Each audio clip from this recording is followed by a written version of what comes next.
Hello, everyone, and welcome. Today, we are talking about neuroscience and the somatics of high performance. And my name is Sonia Singh. I am here with Laura Larios, who is an expert in.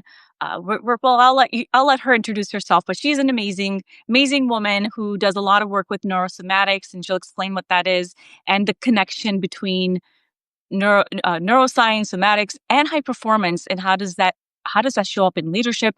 How does it show up in how you perform with your business? So we're going to talk a little bit about that today. So welcome, Laura. How are you doing today? Hi, Sonia. It's so good to be here. I'm doing well. How are you? I'm doing great. I'm so excited to have this conversation with you. I know we've spoken a few times about this topic that we both love and enjoy talking about so much. And I hoped you could spend maybe 20 seconds or more just letting us know a little bit about your background and how you got into the work that you do. Yeah, absolutely. So, actually, I started my career studying counseling psychology back in college. I was pursuing my master's in counseling psychology. One thing I quickly noticed was that there was something missing. Most traditional approaches, even in the psychology field, focus on a lot of mindset work, which is a lot of reframing of thoughts. And there was a lot of ignoring of the nervous system, which I'll get into in a moment, and the body's role in stress, resilience, and leadership. And so I had my own experience with burnout as a high achiever. I actually had, several cycles of burnout that I went throughout my, into like my college years and into my career. And it really forced me to learn, in a sense, about how the nervous system was driving everything.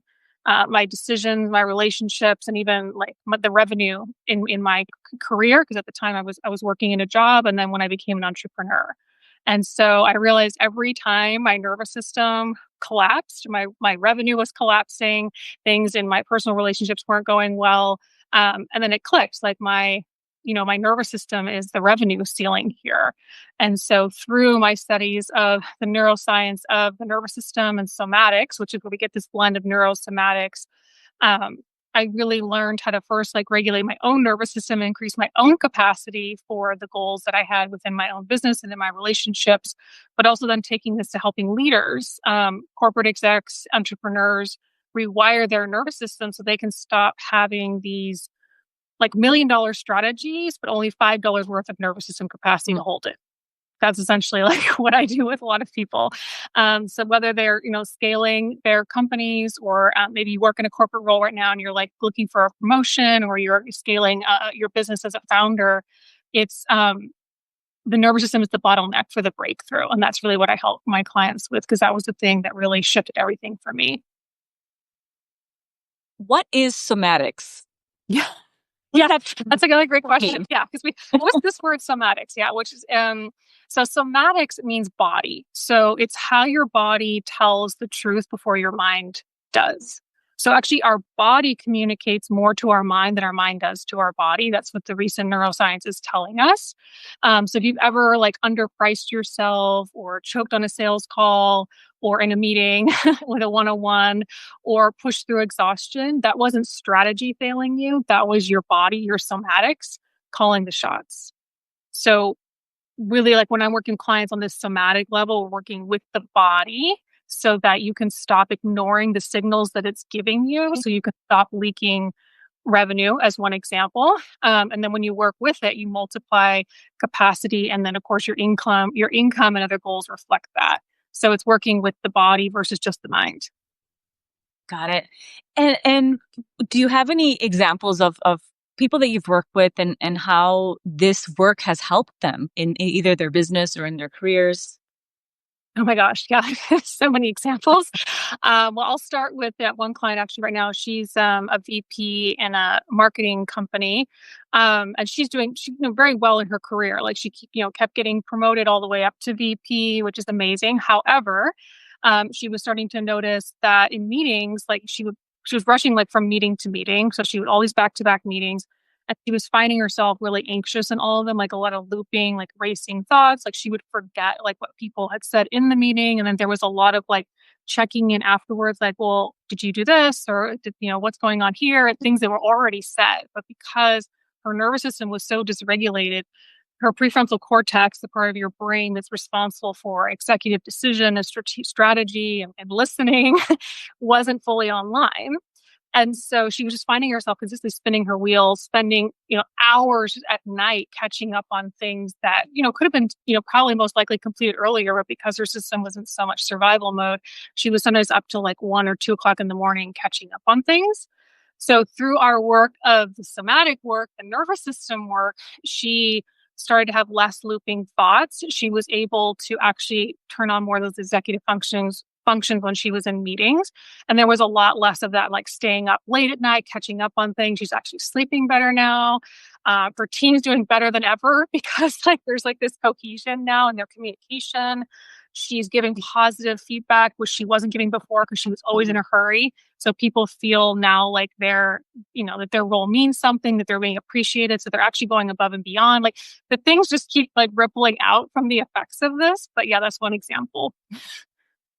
Yeah, that's a great example, and I find the same thing. So for me, my line of work, I work with leaders, high performers, executives, and in the beginning, I did a lot of work teaching people leadership skills, management skills.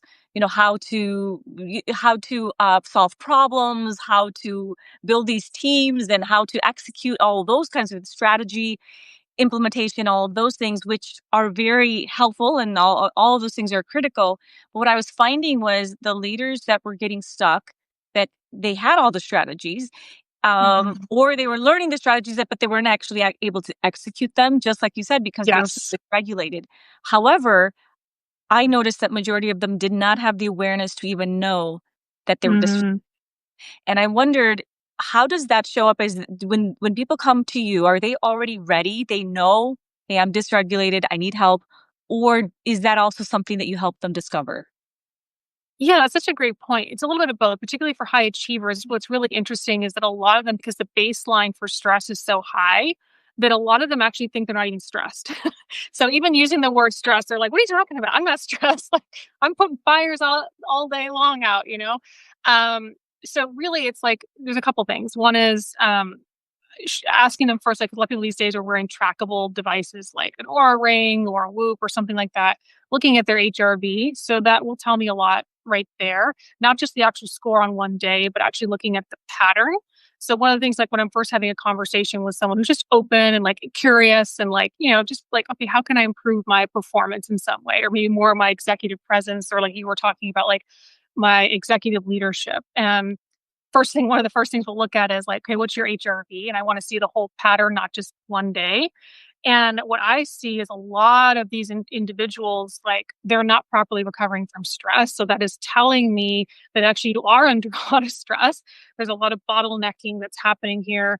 There's also elements where we start to map, like, what are your thoughts like? Because a lot of these leaders, they're not very aware like what's happening in their body. They're very much in their mind, right? It's a language that most people don't speak on a regular basis, particularly I think in corporate America. So I look at like, what are your daily thoughts like? Can you walk me through a typical day when you first wake up to when you're having meetings to wrapping up your day when you're with your family? And we start to look at the thoughts, and I can start to see, oh yeah, no, this is all this is dysregulation. So for example, there's a lot of thoughts like, I'm running out of time, or if this person doesn't get back to me, I'm going to lose that client. Like there's this feeling of like I'm never caught up, Mm. or if I don't get a response from someone, they're mad at me, or something bad's going to happen. And again, it's not logical.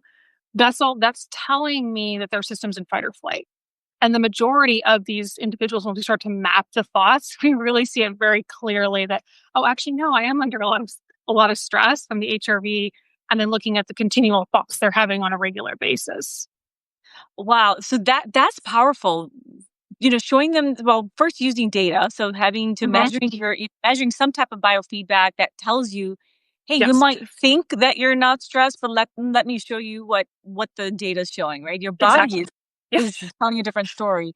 And then what I see, you doing, and what I also help leaders do, is connect the dots between their thoughts and their body. And it's like, okay, there's a disconnect right now. you're Yep. operating up here and you don't even realize you're so disconnected from your body that you're stressed out. You're doing all these things that is automatic. You're on autopilot, not realizing that you're stuck in these patterns. And it's funny that you said a lot of these high performers don't even think they're stressed. And then when they use that word, they're like, I'm not stressed. Mhm. The same way, I've used the word stuck, it's spinning your wheels or stuck. And they're like, I'm not stuck. I'm moving forward because they think that being busy, there's no way they can be stuck if they're busy, right? And Yes. busy isn't the same thing as performing. Busy isn't the same thing as being productive, making an impact, doing the things that you actually want to move the needle. It's just being busy is not the same thing, and that is actually an Mm. indicator to me that you are stressed because you're just busy, busy, busy, and you Yes. haven't actually stepped back to notice, hey, is this even working? Is this even what I want to do? Is this Mhm. is this meaningful? And anyway, so that's interesting that we have that kind of in common. So you mentioned HRV, Mhm. and for our listeners right now who aren't familiar with HRV, could you tell us a little bit about what exactly that is and what does it measure? Yeah, so it's heart rate variability. So it's measuring the intervals in between your heartbeats. And so what that is essentially it's telling us, or the HRV is measuring like how your heart, right, is recovering, which is connected to your nervous system, recovering from stress. So we do need a certain amount of stress as human beings. It's not that we don't want any stress, because actually that would be unhealthy too. But there is a certain amount of stress where there's a certain point, right? If we're going like if we're living in chronic survival, which right now 79% of the population, according to the APA, is living in chronic survival state. That is not sustainable. That is not how we were designed. And that's why we're seeing data right now, because I did a recent collaboration with a Stanford cardiologist actually. And his whole like focus was on a lot of it was on HRV as well. And so HRV is like it's data we can look at, biofeedback that's telling us like how is your body, how is your nervous system recovering from stress. And the higher the HRV, the more resilience you have, the better your immune system, the better your sleep is going to be, your executive functioning, your decision making. And it's funny because I've actually worked with a lot of leaders, and again, those corporate execs and also founders of companies, and these are individuals, again, that are highly successful on paper. They are doing all the things, like you said, they're busy, they're executing. However, when you look at their HRV data, very, very low. So they may have like 8 figures in revenue, like, but again, like $5 worth of nervous system capacity, which again, over time is going to cost you a lot, not only in terms of the revenue, but also your health and your longevity and your impact. Yeah, because I can't imagine that that's sustainable, right? Because that No. at some point they're going to burn out, and one, the immediate thing that I can think of is it's going to impact their health, of course, and then Yep. with that spins into, okay, then how is that impacting your work, your productivity, if you're not, if your well-being suffers, and if your productivity is going to suffer, all these things end up happening. And it's real. I mean, I've seen so many high achieving leaders, executives, where they burn out and they crash, and either they will quit Yep. altogether. They're like, I'm done. Yep. They I'm so burn down. done that I Yeah. can't even function anymore. They quit, or they spiral into and they just continue on until the rest of their career, never really feeling like they made the kind of impact they wanted, that they Yep. actually lived out the kind of life that they wanted. And it's now they're at the end of their career and they're like, why did I do all of this, where it wasn't really meaningful to them. um Yeah.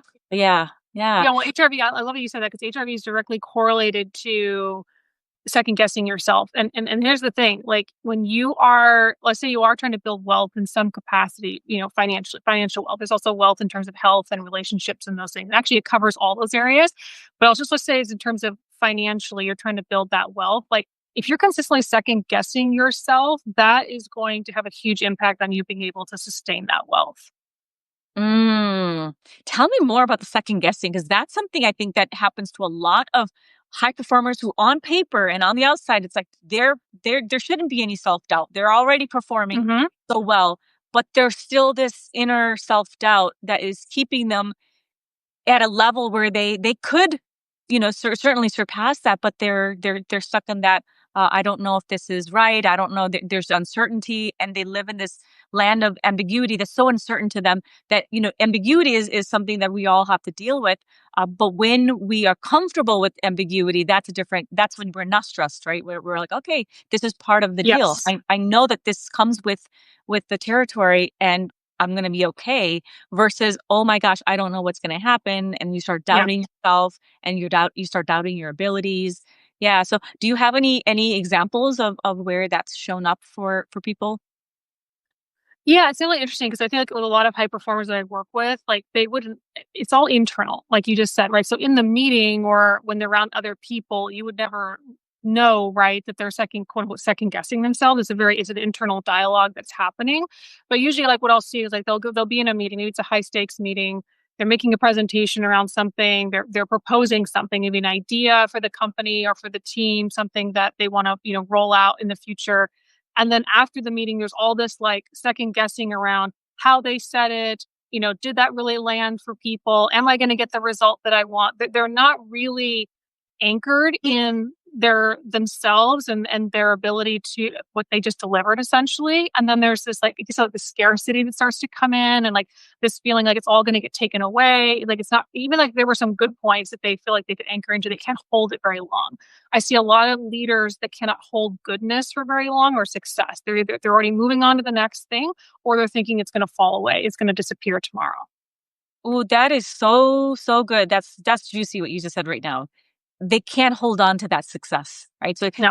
they've reached a certain level of success, which is great, but then holding on to that and sustaining it, that's the part where I think that a lot of people can they can improve. And I wondered if you could share a little bit about, what can someone do? Let's say someone is listening to this and they see themselves in this and they say, yes, I'm fairly successful. I think I'm doing pretty good, but yes, I could definitely improve how I handle pressure and stress and navigate and expand my capacity for success. What would you tell them?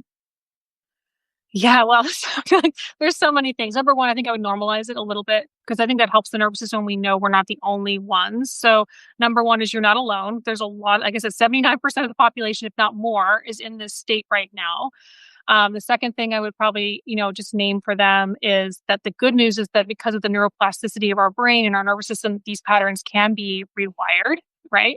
And we can actually see pretty quick results when we really start applying some of the principles that create these breakthroughs. So, again, rather than continuing to spin your wheels, maybe with trying to reframe a thought or just talk internally, like, oh, it's not that big a deal, or oh, it's fine, like, whatever. Like, yes, that might help for like a little bit, but it's not really moving the needle for you. And you want to really move the needle like in a big way, right? So this is where then you want to, bring in the nervous system piece. So that's when I would tell them like, hey, like let's get to the core, let's get to the root of what is driving these thoughts, what is driving these aspects of you not being able, like you said, to like, I don't want to even just say slow down, but really be present. Your ability to actually have the capacity to go after the things that you really are desiring, rather than, like you said, than just keeping busy. So then I would tell them, like, if there's some very simple things we can start to do together that is going to really begin to add up over time, that's going to create this really long lasting, sustainable impact for you. Mm. What would you say are some misconceptions about nervous system regulation? Hmm. I love that question. There are so many. The first misconception is that it equals relaxation. No. Regulation equals range. So when you think about regulation after watching this live, I want you to like, yes, it can sometimes be relaxation, but that's not all it is. And I think also when this is interesting because I work with a lot of high performers, and I think also because of the way that it's been introduced in companies, maybe not as nervous system work, but just like wellness in general, like meditation and deep breathing and this idea of like calming down and just like being relaxed. And while yes, that, of course our bodies need that rest and repair and, and digest of like, resting. However, it's so much more than that. It's about your range, meaning the ability to hold like what it is you're growing into, whether that's to hold the stress of the day, being able to respond versus just react, the ability to get out of those looping thoughts, right? And then the second aspect of this is thinking that this is soft work. I hear this kind of labeled a little bit a lot. It's the foundation. It's not soft work. It's the foundation. Without it, every strategy and mindset tool will hit a glass ceiling. And I see that over and over. So those are like two misconceptions. One is equals regular relaxation, and the other one is that it's a soft work or a soft skill. Yeah, like it's not needed. It's like, oh yeah, that's like a side thing. It's not necessary. And like you said, it's the foundation. And I Yes. recently was talking to I had communicated with someone who is also a leadership coach, and this person's approach was a little bit different than my approach. And it's my old approach, right? My old approach used to be go straight into the strategy, go straight Yep. into, all right, what are you doing right now? What are you working on? What are the challenges? Let's get into, what you need to do next. All right, what's your action plan? That is the traditional model for leadership coaching. And that doesn't work. It doesn't, even though that is what we would like to think that works, but it doesn't. So what I have shifted to now is this is where, I really believe in the point three leader, that whole concept of point three leader is that in point 0.3 seconds, that's how long it takes for the subconscious mind to kind of connect with our conscious mind. So in point 0.3 seconds, we have the ability to switch on and say, "Oh, I'm reacting or I'm feeling something right now." And if we sit with that emotion, that difficult emotion for 90 seconds, Hmm. that's how the lifespan of an emotion is 90 seconds. And if we're able to sit with it for 90 seconds, then it can pass. Not that it goes away, but that it passes. You can process it and you can respond now in a way that's healthy, that's productive. And so yesterday I was just, I did a workshop on high performance. It Hmm. was building high performance teams. That was the workshop. These are all very successful leaders, executives, law enforcement leaders even. And we talked a little bit about strategy, but we talked a lot about emotional intelligence, Yeah. how you can recognize your own emotions, how you can process your emotions and sit with them without the need to respond right away. Uh, Yes.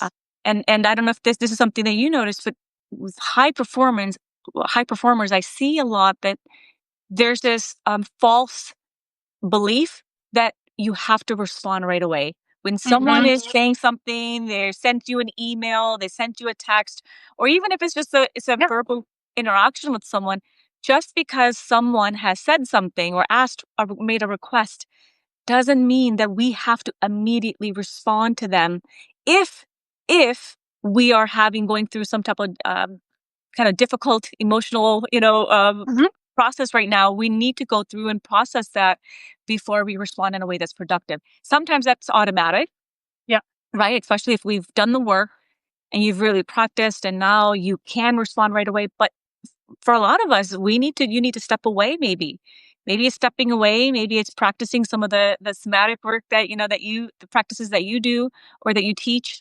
But it's doing tapping into some type of practice that can help you regulate in the moment so then you can come back and respond in a way that's productive. So I see it as two separate things. One is the immediate kind of coping techniques that you can Yep. use, and then the long-term practices that will help build that capacity for resilience that you've talked about. Oh, yeah. So well said. I love a couple of things that you just said. I want to kind of double click on here. One is, yeah, what you named around like this feeling of like needing to respond right away to these messages. So I think that a lot of people are going to resonate with that specific example. Like being a high performer, you're getting an email and feel like I have to like respond right away to that email. That's your fight or flight response. So whenever we're in this state of urgency, that is telling you you're in a survival state. So just again, like kind of this aspect of mapping a little bit, like when you're feeling like, oh, I got to respond right now, that text, that email, that Slack ping or whatever, that's your fight or flight response, which again is not wrong or bad. We need fight or flight. But our bodies were designed to be in that state for at most 20 minutes and then being able to move out of that state. So when we're looking at dysregulation, also what we're naming here is not that you ever go into fight or flight, because that, like again, we need these states, but it's, are you chronically living from that place? That's where dysregulation starts to happen. And for a lot of people, they're living there. Like you said, they're just consistently feeling this urgency and this need to like, react to what's happening versus respond. And I love what you shared too around like the kind of the two aspects of this. And that's sort of what I work with my clients on too. First is giving them a tool to use in the moment, something that's 60 seconds. Because again, a lot of people are moving at a very fast pace these days, and they don't have time to go step away from their desk and do a 30-minute walk or whatever. So what is something you can do at your desk to begin to shift some of that in your system so you're not quite so much in the reactionary fight or flight? You can actually start to bring more blood flow back into your executive prefrontal cortex, part of your brain. And then the second piece of this, like you said, like we have these tools, but then the next kind of layer of this, though, is really rewiring at the root, meaning like doing some more of these like somatic practices with a professional, with an expert, because you can't do them on your own. The tools are helpful on your own, but we all have blind spots. There are things that we can't see and we're not aware of. And that's when working with an expert, working with a professional is going to get you the result a lot faster than if you were trying to just do all these things on your own. Yeah, definitely, for sure. There is a comment. Ah. I read it. It says, I think it's hard to recognize when we are in trauma and we continue to work with the trauma mindset. Any thoughts on that? Yeah, well, first of all, just thank you for your comment. So yeah, I'm curious, like I think it's hard to recognize when we are in trauma. So, well, first of all, I would love to maybe hear from you if you feel like sharing, this person feels like sharing, or they can always private message too, like what types of, I guess, thoughts are you noticing? And I guess in terms of like how you connect that to trauma. And you're right, I love that this question in the sense of a lot of our thoughts are dictated by the state of our nervous system. The majority of them actually are. So if, for example, like when I'm working with professionals that have a lot of thoughts like I'm going to get fired or something bad's going to happen or there's this urgency or the scarcity AI is going to replace my job, like that is all like, again, in a survival, that's signaling your system is in a fight or flight response. And so if we start to move the system out of fight or flight, we start to have different thoughts. So what you're naming here, I think is important. This aspect of working not just with the mindset, with the thoughts. We need to work on the state of the system, moving the system out of that chronic survival state so you can start to have a different mindset. But I'd also love to hear from this individual kind of like what if they feel like sharing their personal experiences, like what types of maybe thoughts they're having or just like what their experience is. And because that's going to tell me a lot about maybe like where we need to go in terms of like shifting, quote unquote mindset. But it's deeper than that. Yeah. Yeah, for sure. I wonder. I think some people are probably going to be wondering how does the work that you do, how does it differ from like therapy, for example? Because there's intersections between a lot of these different types of professions. There's the neurosomatics with there's mental health coaches. There's life coaching, and there's so many different practices, counseling. There's all these different practices, and there's some overlap. But what would you say is like the biggest difference between what you do and traditional therapy? Yeah, that's a really great question. Well, first of all, my practice is trauma informed. So it's not trauma, it's not active trauma work. So a lot of therapists, they're actively working with trauma, meaning they will ask you about your trauma. They will, get more of your story, right? When I'm working with clients, I don't necessarily will ask them their story. We again, because coaching is really also more future oriented. It's like, going towards the future rather than just looking at the past, although the past does impact us, right, in the present. So really with my work, it's like, it's creating the environment, the safety within the system, for anything that needs to come up in those sessions can come up in a way that doesn't feel like it's overwhelming to the system. So when I was studying, for example, traditional therapy, which again has its place, it can be really beautiful for a lot of people. However, if our nervous system's dysregulated and we're going into, let's say, a therapy session and we start to talk about things, let's say, from the past that are really activating for our system, but we don't have any regulation there, can actually create more dysregulation.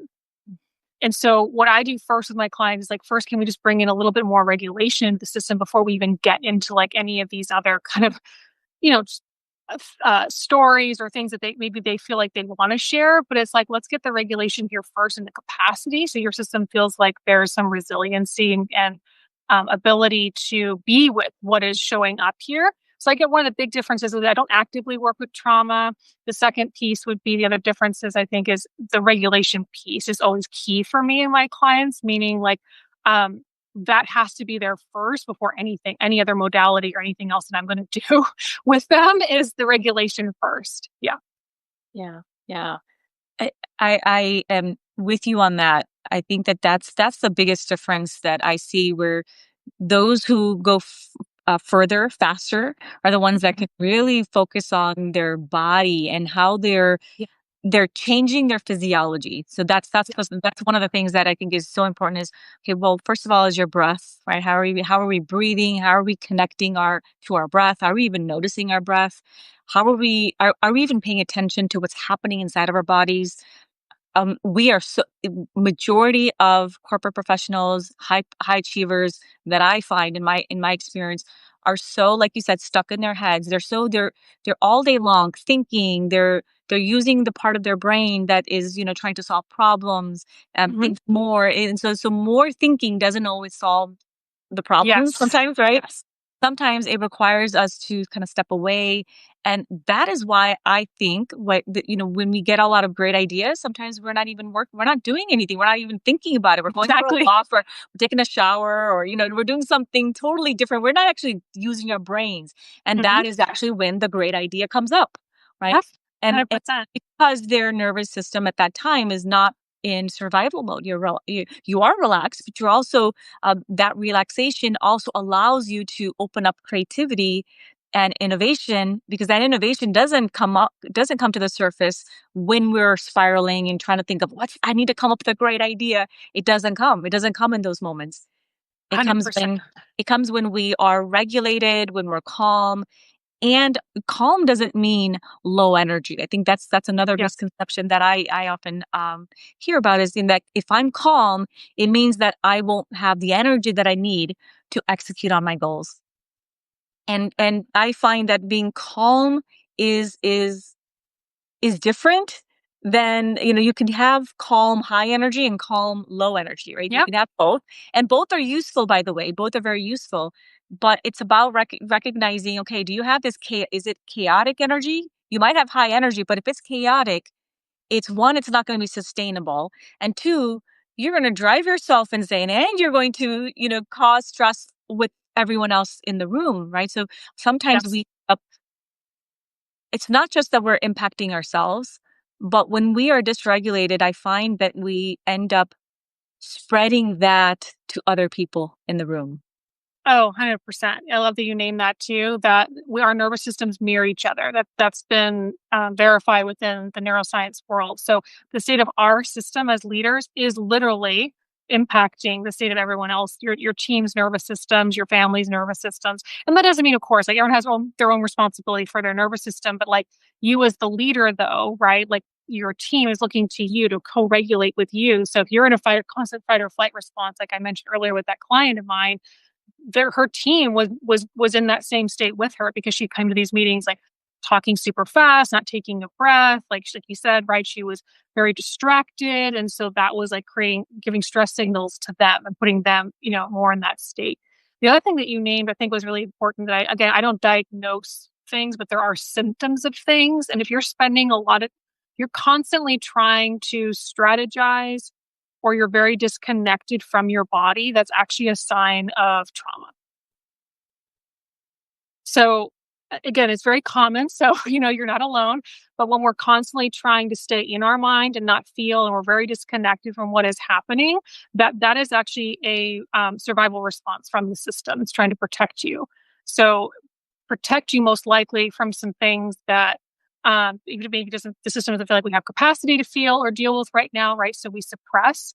But if you do kind of find yourself as someone that finds it difficult to feel your body or your emotions or these things, that can be a symptom of trauma. And the other thing I'll just name here too that you shared so beautifully and eloquently, Sonia, is calm. The calm thing, and like, oh, can I have this idea of being calm and then like not getting things done? I'll just share one example that I think is going to kind of blow that out of the water a little bit. Navy SEALs. So I have seen and known a few people that have worked in the Navy SEAL. These are some of the calmest people in the sense that you're ever going to meet, and they have to be, because they know that if they're in that survival state, they're not going to be able to execute properly, and they are in life and death situations. They have to make decisions not only for themselves to stay alive, but for the people, their teammates around them, right? And so this idea of like calm and not being efficient, forget it. Like Navy SEALs are extremely efficient and very calm because they know how to regulate their nervous system. Yes, absolutely. I'm so glad you shared that example because when we are in survival mode, it's not a bad thing. Like you mentioned, Yeah. it's survival, right? So when we Yeah. literally are in danger, if we are physically in danger, that is our body's natural response. It's the way that our bodies protect us from physical danger. Yeah. And so in those moments, what ends up happening is all of our energy, our blood, everything rushes towards just protecting you. And that is why that executive functioning stops working, right? Yeah. Because in that moment, we don't actually need all of that. We just need to stay alive, right? So Exactly. our body Yeah. is saying, okay, you don't need to be thinking about anything. You just need to stay alive. And so we start doing things on autopilot. Um, You know, but when, yeah, sorry, go ahead. no, but I just want to say that, and this also links to for any women that are watching fertility issues. And again, I'm not a medical doctor. I don't diagnose those types of things. And if you are working with a doctor on that, amazing. However, I do also work with a lot of women that have struggled with fertility. And this is one of the big issues is because the system, like you said, is in a survival state. So it's going to prioritize keeping you alive over conceiving a life. So this is a key piece too for any women out there that maybe are struggling or maybe on a path right now thinking about becoming a mom, maybe running into some things, maybe also just look at and maybe start to, ask some deeper questions around because again, like our bodies are designed to keep us alive. And if we're in that chronic state, it's going to be challenging then for the body to feel safe enough to get pregnant. Yeah. So what I hear from that is that there's two functions. One is survival, right? We want to Yeah. stay alive, and then the other function is thriving and being happy, which are two different things. So biologically, we are designed to stay alive, and not necessarily for us to thrive or for us to be happy. We're not, thriving, depending on what your definition is. But we are not designed to be happy in life. We're designed to stay alive, and so Hmm. sometimes that can be in opposition, right? So, Yeah. anything you want to share on that? Yeah, no, 100%, right? Like from the evolutionary perspective of like, keeping like our body's actually so brilliant. Like when we really like get down to it, it's pretty amazing all the things that are happening behind the scenes all day that your nervous system is doing for you on a regular basis without you even having to think about it.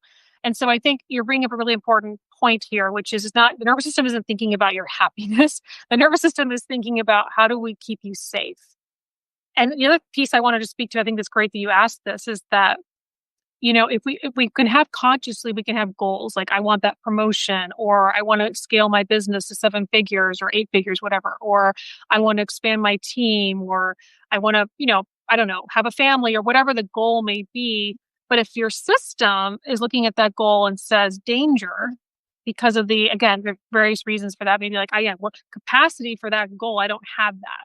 So then that's when you find the quote unquote self sabotage or these protective patterns where you're not able to actually reach the goals that you're having. Or if you get there, you feel like you really had to put in a lot of effort. There was a lot of efforting, there was a lot of stress.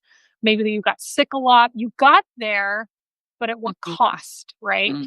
So you had, so this is what when I'm working with leaders and those in corporate environments or founders is like getting you the most efficient route, which is let's get your nervous system on board. Like let's with the mental cognitive goals you have, we have to get your system on board. And that's when it starts to happen a lot, quicker and more efficient and more smoothly and easily for you rather than, trying to force your way into that goal.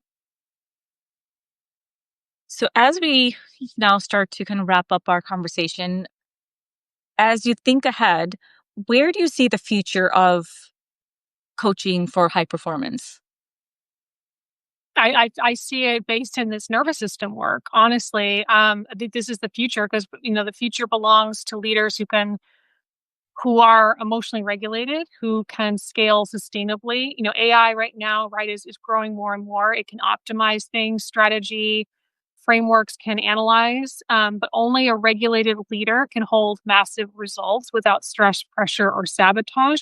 We're also in an era right now where, because so many things are being automated, that human connection and this ability to really connect with another human being and be seen and heard and emotionally attuned with and regulated is actually becoming a luxury. So I've actually made this argument recently in front of a few leaders because I live here in the Bay Area, which is like you want to become quote unquote irreplaceable, or you want to be for the future, right? Really create a legacy or have this longevity to your impact. This is the space you need to be in because everything you're doing can actually be automated now by AI. But AI cannot automate or it does not have a nervous system. So if you can really know how to, if you can regulate your system and really know how to not only be, like you said, be with your emotions and emotionally regulate yourself, but also be able to do that for others, that's going to be a highly, highly sought after skill I would say even now, but even more so in the near future. I would say over the next even 5 to 10 years, we're going to see this highly sought after. People are going to be paying five, six, six figures just to have this because of how rare it's going to be, essentially. Oh, I am with you on that. I 100% believe that, and I agree that that is the future, especially with in the age of AI. As jobs start going away, that's something that's like a whole nother topic we could talk about. Yeah. I've been thinking about it a lot in the last few days of just how as AI is advancing and so many jobs are going to be taken over by AI, even the jobs where we don't think that it can be possible, it is going to be possible within the next couple of years, in fact. Yeah. But where it can't take over is in the well, like you said, there's no nervous systems, and AI doesn't have a nervous system. It cannot feel. It cannot have genuine connections with people. It Mm. can't. There's certain things that it cannot have. It cannot have emotional intelligence. It does. It won't. No. There's just no way that it can have that. And those are the skills that are going to separate everyone else from. Okay, Yeah. these are things that AI can't take over. So while AI is taking over tasks, I think that it's important for leaders, business owners, professionals to really be tapping into these other skills that Yeah. are going to be their superpower going forward. 1,000%. Yeah, I couldn't agree more. And I agree. This is the future. We're already here, like I said, and I'm already seeing it happening where people, certain leaders are paying, a lot, not only for themselves to get this work, but also like paying others, because they can automate these other tasks, like you said, but they want to be, hiring or having people around them that are emotionally regulated. So it's already becoming a very highly sought after skill. Yeah. Uh, Great. Well, Laura, I want to thank you so much for being here. Before we leave, where can everyone find you? Yeah, so they can find me on LinkedIn, Laura Lisa Larios. I also have Instagram. I use Substack. Obviously we're doing a live here on Substack, but it's more of like my creative platform. I do more of my business posting and things on LinkedIn along with Instagram. So they can find me there and also my website, lauralisalarios.com. Great. Thank you so much, Laura. Thank you so much, Sonia. So good to talk with you. Bye bye.